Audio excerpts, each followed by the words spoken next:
अस्सलाम वालेकुम ګرانو کتونکو زم سماد انجم او تاسو ګوري پاسون نیوز. ګرانو کتونکو څنګه چې تاسو ته معلومه ده چې په 8 فروری چې کوم الیکشن شوی دی واغې په سواد کې کلین سویپ کړی دی، کاغه پی کې حل کړي او کاغه ان حل کړي دي. هغه ډېر په درون تعداد سره دغه سیټونه چې کوم دي هغه ټول ګټلې دي. او دی وخت زه د اختر خان ایډوکیټ چې کوم دی کوم چې د پی کې 5 کینډیډیټ وو دا غوي اجرې تر غلې مو دا غوي پوجره کې موجود یم او دا قافلې خلک د مختلف یونین کونسل را رواني دي د خپل لیډر د مبارکۍ لپاره. موږ سره دی وخت شفیع الله سے موجود دی. خوشحالي په موقع باندې بسوي غواړي.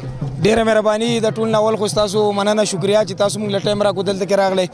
زمونږ د پی کې 5 د حلقې چې څومره زمونږ ورکرز دی د پی ټی آی زمونږ میاندې خویندې دي ټول ناول زه هغو ته چې د خیرجي تحسین پیش کوم، هغو ته په ځوان لاس سلوټ کوم چې یاره زمونږ د نشان د بدلیدو په وجود چې دی هغو بیا هم د عمران خان ځان له خپل نشان کو او هغه چې دی د عمران خان کینډیډیټ کامیاب کړل.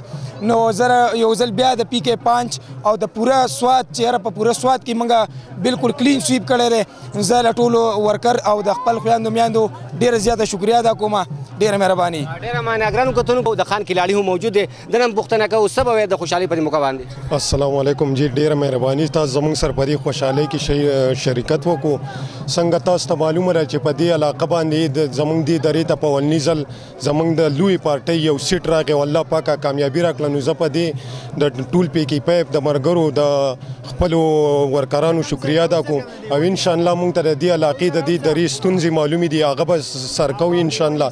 څنګه تاسو ته معلومه ده خلکو به موږ ته وي چې یاره دې نښې بدلې کړي او چا به وي یاره وي ډېرو به پکې زموږ خبرې شي د موږ له سیټونه راکړي دي. نو هغه ستاسو د مخې ده انشاءالله موږ پوره په سواد کې موږ کلین سویپ وکړو هغه تاسو ته ښکاره ده.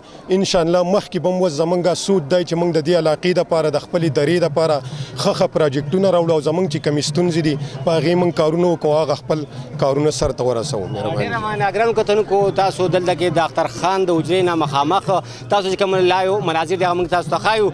او پرون چې کومه ورځ وه په پرونۍ ورځ کې چې موږ کم کوریج کوو نو موږ د پی ټي آی ټوپۍ ډېره کمه لیدلې ده، د پی ټي آی ورکران هم ډېر زیات کم لیدلي دي. مختلف پارټو والا به راتلل او هغوی به خپل ووټ پول کوو چې راوتل نو خندا نه به شنه واپس بدلل. د هغې ریزلټ موږ ته د 5 نه پس پته ولګېدله چې کم یو پولټیشن نه به کله هم څه ریزلټ راوته نو په هغې کې به د دې اختر خان دی چې کوم نښه ورکړې وه بوتل او دغه شانتې د چینی چې کوم نشان نو هغه د هغې ووټونه بس یوه راتلل او په دغه وجه وه چې ځوانانو د علاقې خلکو خویندو میندو مشرانو کشرانو سره ډېر په مینه باندې دوی سپورټ کړي دي. خو دوی هم دغه امید لرو چې دوی دغه علاقه چې کومه ده د دې چې کوم مشکلات دي په هغې باندې په پوري توګه پاملرنه وکړي او د دې علاقې کوم مشکلات دي هغه په ښه طریقې سره حل کړي. امید لرم زموږ نننی پروګرام به ستاسو خوښ شوی وي. تر راتلونکي یو بل پروګرام پورې د کیمرامین اجب خان سره سماد انجم ته اجازت راکوي. په لوی الله مسپارم د الله په امان.